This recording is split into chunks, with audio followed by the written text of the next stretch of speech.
사도행전 8장 26절에서 40절 말씀을 가지고 복음을 위한 광야길이라는 제목으로 여러분과 함께 말씀의 은혜를 나누도록 하겠습니다. 사람은 누구나 성공적인 삶을 원합니다. 그래서 사람들이 그려보는 성공적인 삶을 위한 길은 대체로 다 비슷한 그림 속에 있습니다.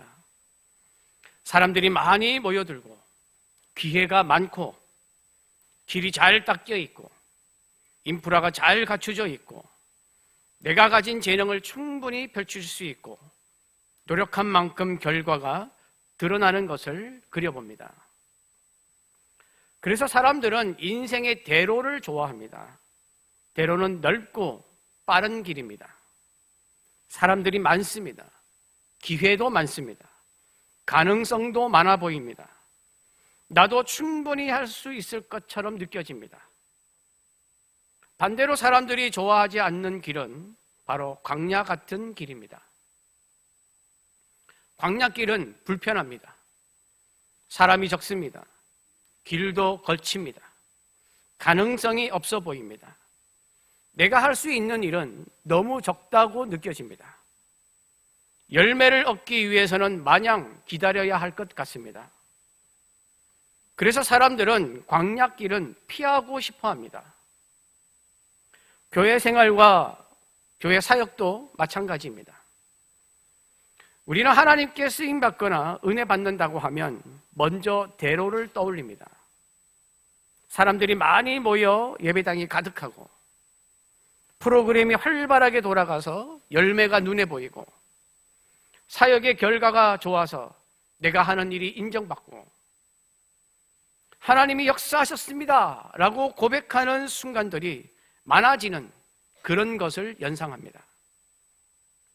우리 교회도 이런 일이 일어나면 얼마나 좋겠습니까? 그러나 이것은 하나님 역사의 일부분입니다. 대로만 하나님의 역사가 아닙니다. 하나님의 역사는 아주 다양하게 나타납니다. 하나님은 대로에서도 일하시지만 좁은 곳에서도 일하십니다. 하나님은 많은 사람 가운데서도 일하시지만 한 사람을 위해서도 일하십니다. 하나님은 인프라가 좋은 곳에서도 일하시지만 아무것도 없어 보이는 광야 같은 곳에서도 일하십니다. 오늘 본문 말씀은 이것을 잘 보여주고 있습니다. 사도행전 7장에서 스데반이 잔인하게 순교를 당한 후에 예루살렘에 있던 교회들은 큰 박해를 당하기 시작합니다. 사울이 앞장서서 교회를 잔인하게 핍박하였고 성도들을 잡아서 감옥에 가두었습니다. 그래서 많은 성도가 도망하여 흩어집니다. 그런데 이 흩어진 성도들이 도망가서 숨어 있는 것이 아니라 흩어진 곳에서 복음을 전합니다. 이 중에 누가 있었는가 하면 스데반과 함께 예루살렘 초대교회에서 구제를 담당하기 위하여 세워졌던 7명 중에 한 사람이었던 빌립이 있었습니다. 이 빌립이 사도행전 8장 4절에서 8절을 보면 사마리아에 내려가서 복음을 전하는데 놀라운 부흥이 일어납니다. 사마리아 사람들이 복음을 듣고 귀신이 떠나가고 많은 중풍병자가 고침을 받으면서 그 성에 큰 기쁨이 일어납니다. 여러분, 복음을 전하는 자로서 복음 때문에 그 지역에 부흥이 일어난다면 그보다 더 보람되는 일이 어디 있겠습니까? 그런데 바로 그때 주의 사자가 빌립에게 나타나서 이렇게 말합니다. 26절입니다. 함께 봉독합니다. 주의 사자가 빌립에게 말하여 이르되 일어나서 남쪽으로 향하여 예루살렘에게서 가사로 내려가는 길까지 가라 하니 그 길은 광야라. 인간적으로 생각하면 이해할 수가 없는 말씀이었습니다.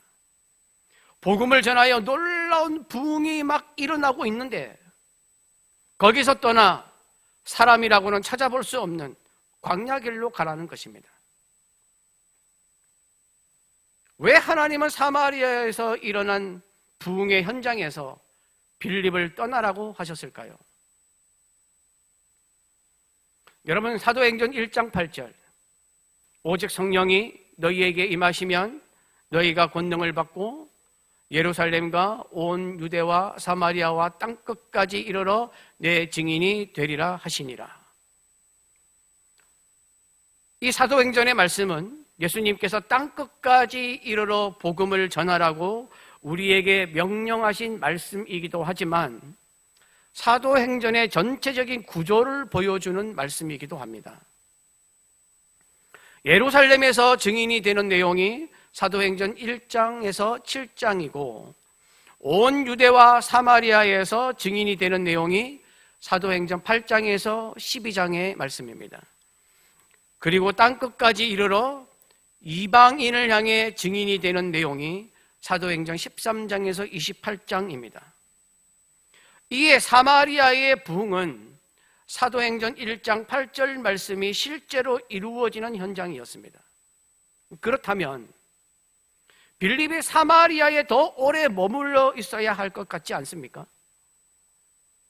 사마리아 사람들이 복음을 듣고 따르고 있었습니다. 많은 사람들이 회심하여 복음을 받아들였습니다. 이에 복음을 좀 더 자세히 가르쳐야 할 사람들이 많아지고 돌보아야 할 새가족들도 많아졌습니다. 우리가 보기에는 교회적으로나 사역적으로나 빌립이 사마리아에 남는 것이 맞지 않습니까? 더 많은 사람에게 복음을 전할 수 있고 더 큰 복음의 열매를 기대할 수 있습니다. 사람의 계산으로는 부흥이 일어나고 있는 사마리아가 대로입니다. 그런데 하나님은 빌립에게 광야 길로 가라고 말씀하십니다. 사람의 생각으로는 납득할 수 없는 일이었습니다. 하나님은 사마리아의 부흥을 이것으로 끝내려는 것인가? 이런 생각이 들 수도 있습니다. 그러나 하나님의 시선은 짧은 우리 인간의 시선과 달랐습니다. 하나님은 사마리아의 부흥을 멈추게 하려는 것이 아니라 사마리아에서 시작된 복음의 부흥이 더 멀리, 더 퍼지게, 더 넓게 하려는 것이었습니다. 여러분, 복음은 예루살렘에만 머물 수 없습니다. 유대에만 머물 수 없습니다. 사마리아에만 머물 수 없습니다. 예수님이 말씀하신 목적지는 땅끝입니다. 땅끝의 성경적 의미는 우리가 가보지 못한 자리, 우리가 생각해보지도 못한 사람, 우리가 복음의 대상으로 여기지 못했던 경계 밖의 사람들까지도 복음이 가야 한다는 뜻입니다. 그런데 당시 유대인들이 땅끝을 생각할 때는 세 군데를 떠올렸습니다. 첫 번째는 구약의 요나서에 나오는 다시스입니다. 다시스는 지금의 스페인입니다. 하나님이 선지자 요나에게 가라고 하신 니느웨는 지금의 이라크입니다. 요나가 하나님의 이 얼굴을 피해 도망치려고 했던 곳이 다시스입니다. 다시스는 니느웨와 완전히 반대쪽에 있는 도시였습니다. 그래서 유대인들은 이곳이 하나님의 영향력이 미치지 않는 세상의 가장 먼 끝이라고 생각했습니다. 두 번째는 로마입니다. 당시 로마는 모든 민족과 문화의 중심지였습니다. 세계의 중심지였습니다. 이에 로마는 세상 권력의 상징이자 복음이 정복해야 할 거대한 영적 종착지였습니다. 그래서 로마를 땅끝이라고 여겼습니다. 세 번째는 구약의 구스 지역인 에디오피아입니다. 지금의 에디오피아와는 다릅니다. 당시 에디오피아는 인간이 사는 세상의 가장 남쪽 끝으로 알고 있는 곳이었습니다. 태양에 그을린 사람들이 사는 미지의 세계가 시작되는 세상의 끝이라고 생각했습니다. 이에 광야길에는 하나님의 땅끝 계획이 숨어 있었습니다. 그래서 하나님은 빌립이 유대인들이 생각하는 땅끝 중에 하나인 에디오피아 사람을 만나게 하심으로 하나님은 복음이 땅끝까지 전해지기를 원하신다는 것을 깨닫게 하려고 하였습니다. 빌립은 하나님이 말씀하신 광야 길로 가서 에디오피아 사람, 에디오피아 여왕 간다게의 모든 국고를 맡은 관리인 네시를 만납니다. 여러분, 간다게는 개인의 이름이 아니라 애굽의 왕을 바로라고 부르고 로마의 황제를 가이사라고 부르는 것처럼 당시 에디오피아 왕국의 통치 여왕을 가리키는 공식 이름이 간다게였습니다. 당시 에디오피아에서는 왕을 태양의 아들로 여겨서 신성시 여겼습니다. 그래서 국가 행정과 정치는 여왕인 간다게가 다스렸습니다. 그리고 여왕 간다게의 국고를 맡았다는 것은 그 나라의 재정을 맡은 막강한 권력자라는 것을 말하는 것입니다. 그런데 27절에 이런 말씀이 나옵니다. 함께 봉독합니다. 27절. 일어나 가서 보니 에디오피아 사람 곧 에디오피아 여왕 간다게의 모든 국고를 맡은 관리인 네시가 예배하러 예루살렘에 왔다가, 이 에디오피아 네시가 에디오피아에서 예루살렘까지 예배를 드리러 왔다고 되어 있습니다. 당시 에디오피아에서 예루살렘까지 거리가 얼마냐? 약 한 2,500km에서 3,000km 정도 됩니다. 굉장히 먼 거리입니다. 왕복을 하려면 수개월이 걸리는 여정입니다. 이 수개월이 걸리는 여정을 가게 되면 오고 가는 과정에서 도적의 위협도 있을 수가 있고 막대한 비용이 들었을 것입니다. 그런데 예배를 드리러 예루살렘까지 왔다는 것, 그리고 성경을 읽고 있었다는 것은 하나님을 향한 열정적인 신앙을 지니고 있었다는 증거입니다. 이 에디오피아 네시는 먼 나라에서 예루살렘까지 예배하러 왔다가 이제 돌아가는 길이었습니다. 에디오피아 네시는 높은 지위와 권세를 가진 사람이었지만 하나님의 말씀의 뜻을 알지 못해서 답답해하는 사람이었습니다. 성경을 읽고 있었지만 그 의미를 풀어줄 사람이 없었습니다. 그래서 하나님은 빌립을 사마리아에서 광야로 보내신 것입니다. 하나님은 빌립을 통해 에디오피아 네시가 말씀의 뜻을 깨닫고 복음을 알게 되고 그 복음이 네시를 통해 에디오피아까지 전해지기를 원하셨습니다. 하나님의 계획은 언제나 우리의 생각과 계산보다 훨씬 위대하고 크고 넓고 깊습니다. 우리는 많은 사람이 모이는 부흥만 큰 사역이라고 생각하고 한 사람이 구원받는 것은 작은 사역이라고 생각합니다. 그러나 하나님은 숫자로 사역을 평가하지 않으십니다. 하나님은 한 영혼을 천하보다 귀하게 여기십니다. 빌립 한 사람으로 인하여 사마리아에 부흥이 일어났던 것처럼 한 영혼을 통해 놀라운 일을 이루시는 줄 믿습니다. 여러분, 우리의 삶에도 사마리아가 있고 광야길이 있습니다. 조금 전에도 말씀을 드린 것처럼 사마리아는 눈에 보이는 놀라운 성과와 마음의 보람이 있는 대로입니다. 내가 수고하는 만큼, 아니 내가 수고한 것보다 더 큰 결과가 나타나는 자리입니다. 사람들이 알아주고 일이 잘 풀리고 열매가 보이는 자리입니다. 이 자리에 있으면 마음이 좋습니다. 뿌듯합니다. 자랑합니다. 드러내고 싶습니다. 아, 하나님이 나를 여기에 사용하시는구나 라는 확신과 감사의 고백이 생깁니다.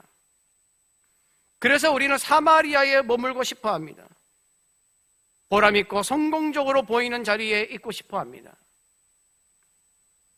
그러나 광야길은 어렵습니다. 이해할 수가 없습니다. 비효율적으로 보이는 자리입니다. 왜 가야 하는지 이유를 모르는 자리입니다. 무엇을 할 수 있을지 난감한 자리입니다. 사람들도 보이지 않고 열매도 보이지 않습니다. 내 생각과 맞지 않고 내가 기대했던 것과는 전혀 다릅니다. 그래서 우리는 광야 길에 서면 하나님께 묻습니다. 하나님, 왜 여기입니까? 왜 이런 곳에 나를 보내십니까? 왜 이런 데에 나를 사용하십니까?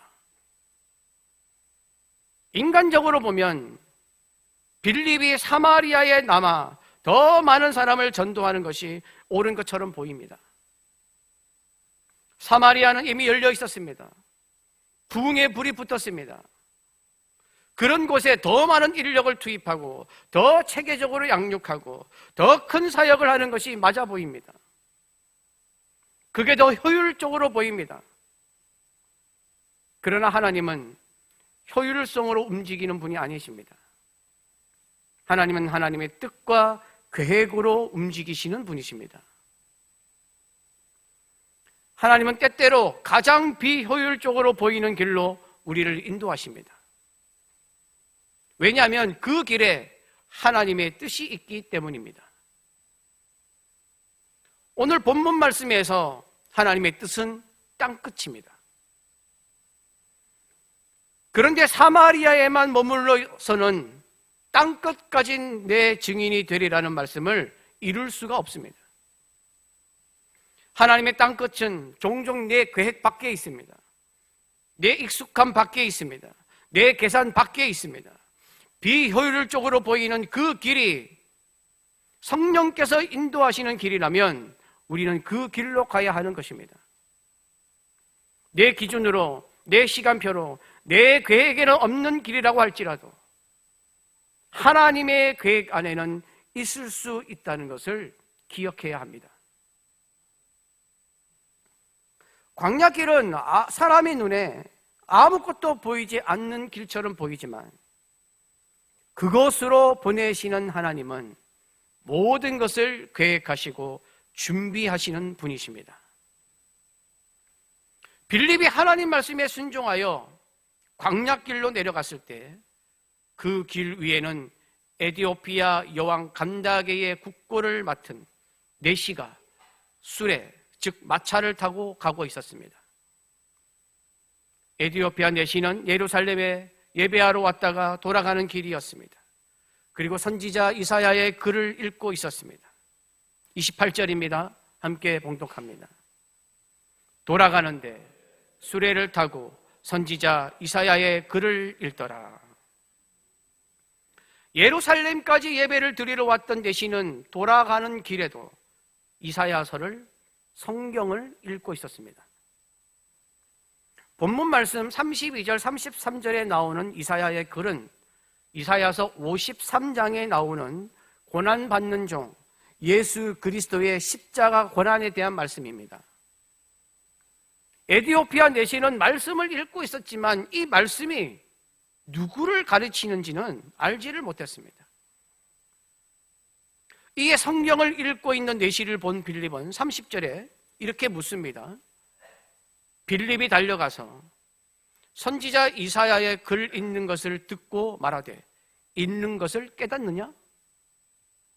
그러자 내시가 말합니다. 31절에서 대답하되 지도해 주는 사람이 없으니 어찌 깨달을 수 있느냐?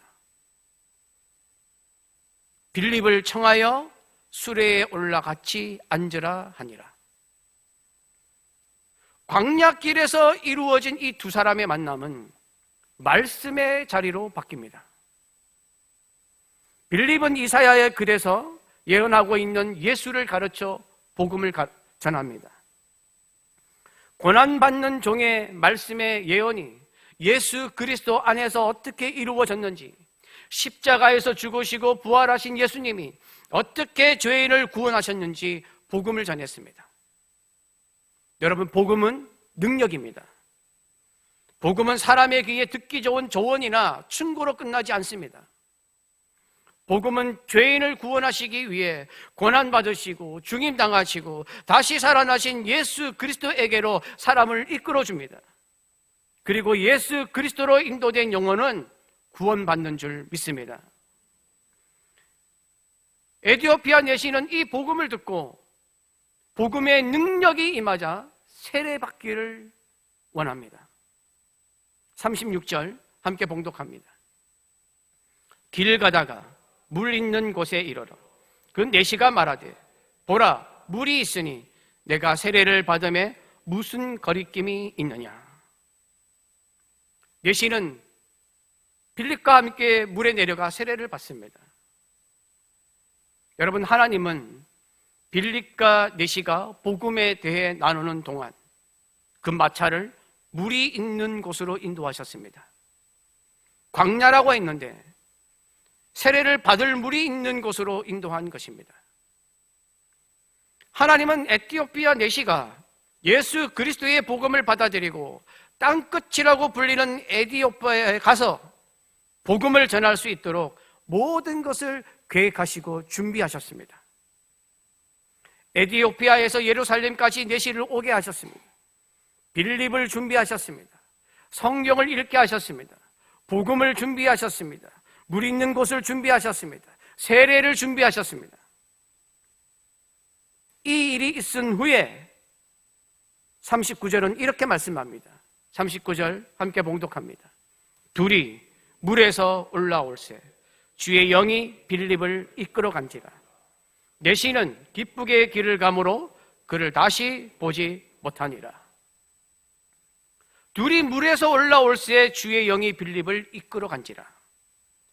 성령의 인도하심을 따라 사마리아에서 광야길로 온 빌립은 에티오피아 내시에게 복음을 전하고 세례를 준 후에 다시 성령의 인도하심을 따라 그 자리를 떠났습니다.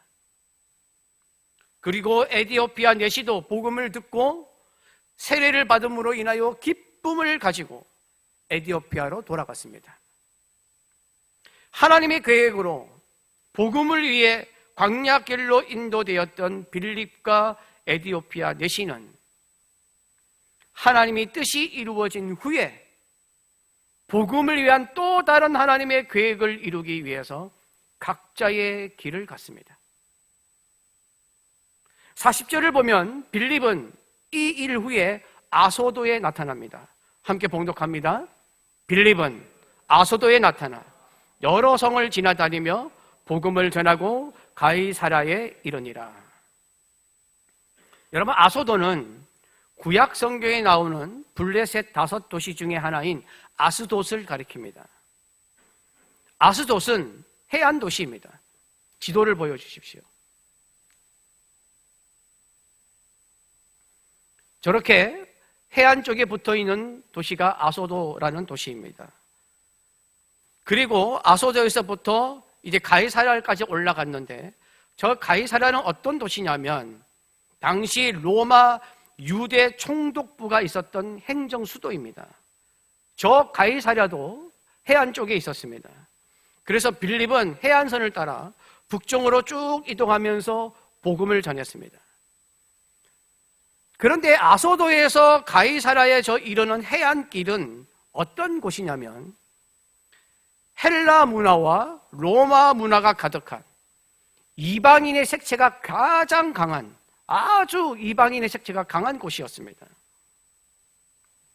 땅끝까지 이르러 내 증인이 되라는 예수님의 말씀을 이루기 위하여 빌립을 사마리아에서 광야길로 인도하신 하나님은 이제 빌립을 이방인들이 밀집되어 있는 저곳으로 인도하셨습니다.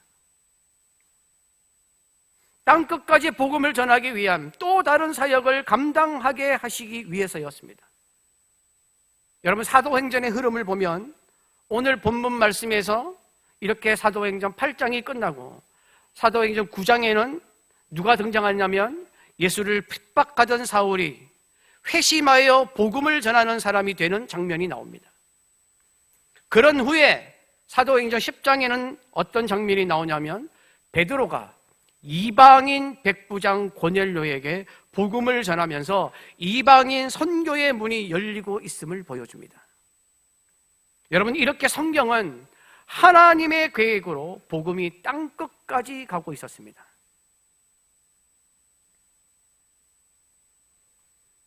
여러분, 혹시 놀라운 부흥이 일어났던 사마리아만 하나님의 길이라고 생각하지는 않았습니까?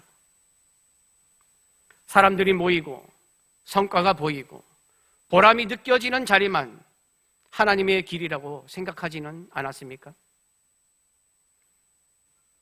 우리는 성령께서 인도하시는 광야길도 하나님의 길임을 잊어서는 안 됩니다. 때로는 대로보다 광야길이 복음을 위한 더 큰 하나님의 계획이 있는 선교의 중심지일 수도 있습니다. 혹시 우리 교회가 가는 길이 대로가 아니라서 불편하십니까? 사람들이 모이고 사역의 성과와 보람이 느껴지는 자리가 아니라 광야길 같아서 부담스럽습니까? 하나님은 우리 교회를 사용하셔서 이루어야 할 복음을 위한 큰 계획을 갖고 계신 줄 믿습니다. 그렇다면 우리가 해야 할 일은 무엇입니까? 첫째, 하나님의 인도하심 앞에서 내 계산을 내려놓아야 합니다. 둘째, 복음을 위한 광야길에 하나님의 놀라운 계획이 있음을 인정해야 합니다. 셋째, 한 영혼을 귀하게 여겨야 합니다. 넷째, 복음을 전하는데 열정을 가져야 합니다. 다섯째, 우리에게 주어진 광야길이 하나님의 위대한 계획이라는 믿음을 가져야 합니다. 여러분 모두가 오늘 말씀을 통해 우리를 향한, 우리 교회를 향한 하나님의 계획이 있음을 믿고 그 하나님의 음성에 순종하며 복음을 위한 광야길로 들어서는 빌립과 같은 성도들이 되시기를 간절히 바랍니다.